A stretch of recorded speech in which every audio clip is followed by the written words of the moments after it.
Hey everybody, it's Dave here from Good Morning Gallahorn, and with me is the great, the one and only, the Flipmazzi. With 15 minutes of Flipmazzi, we are now on day 14 of Vlogmas. Flip, you're on the clock. All right, let's go. You got a countdown for me, Dave? Mm-hmm. Skull Vikes. I don't see it, so I'll just keep on Oh, talking. Well, I'll have it next time. well, we go. We got Cliff and B writes in the comments. Skull, Uh-huh. everybody. Thanks for joining us. 15 minutes with Flip during halftime of the Monday Night Football game. We are going over the NFC Playoff Picture.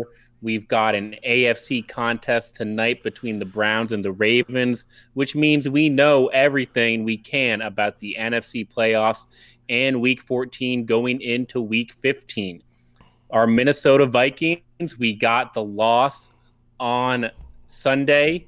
If you look at the playoff picture right now, we talked about last week, they had a chance to rise up from the 7th seed to even the 6th seed by beating the Tampa Bay Buccaneers to get to a 71% win probability. What's up, Drew?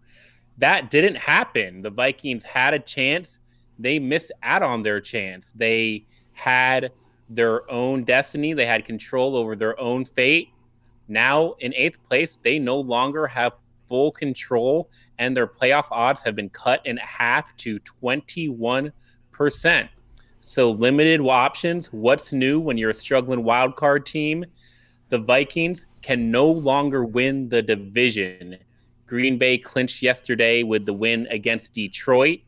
So that takes the Vikings out of the top 4 seeds.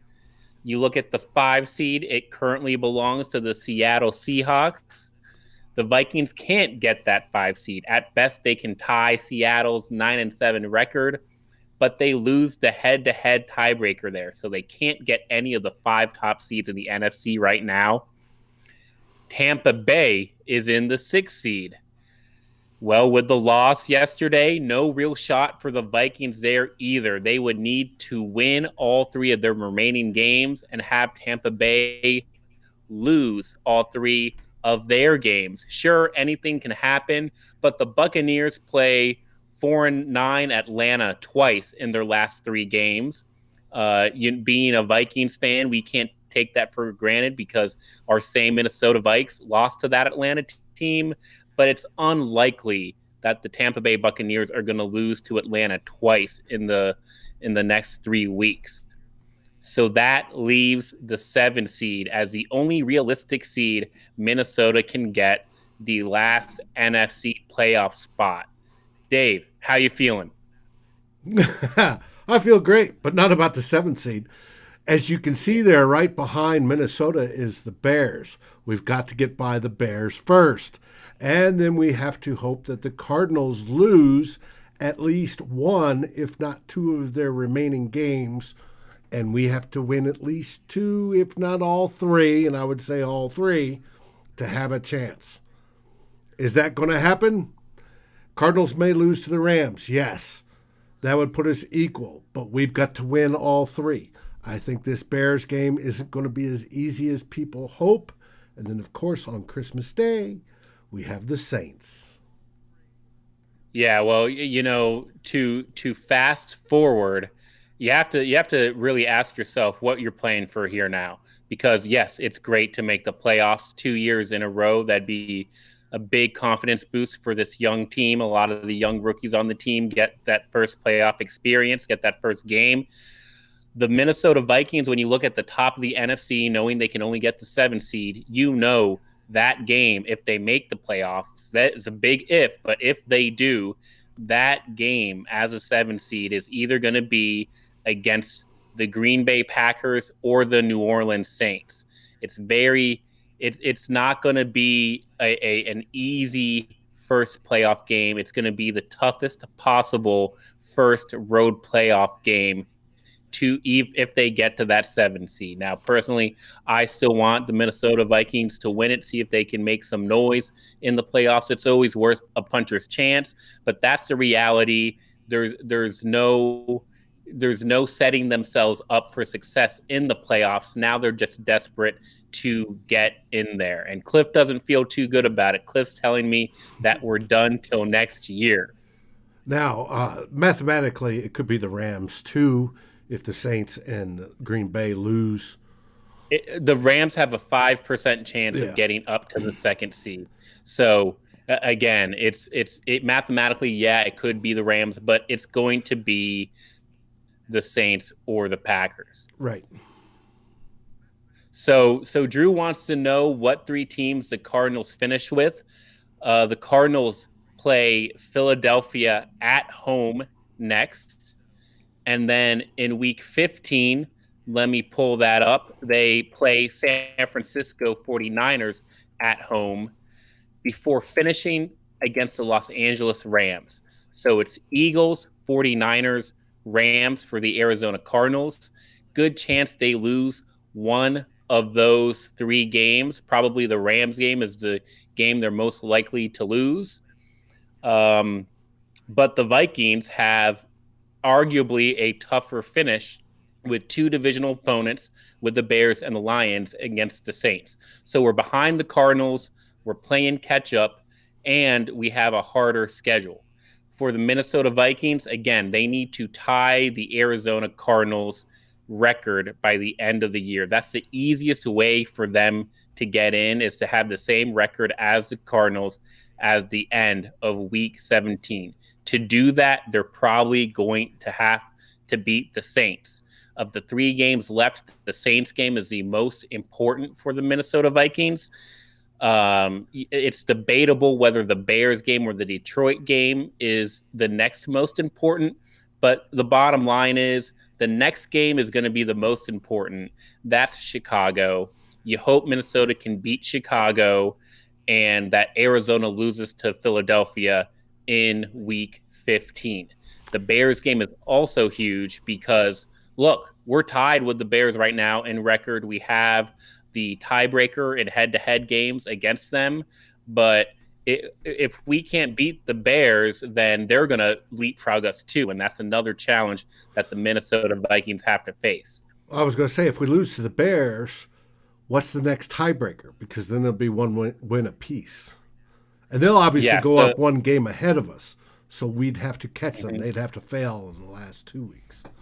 So the way the tiebreakers work, I don't know how much time I have. I don't know if I can get into all the details, but the way the tiebreakers work is once you get to the head-to-head, if you tie the head-to-head or you don't have a head-to-head game, then the next tiebreaker is conference record.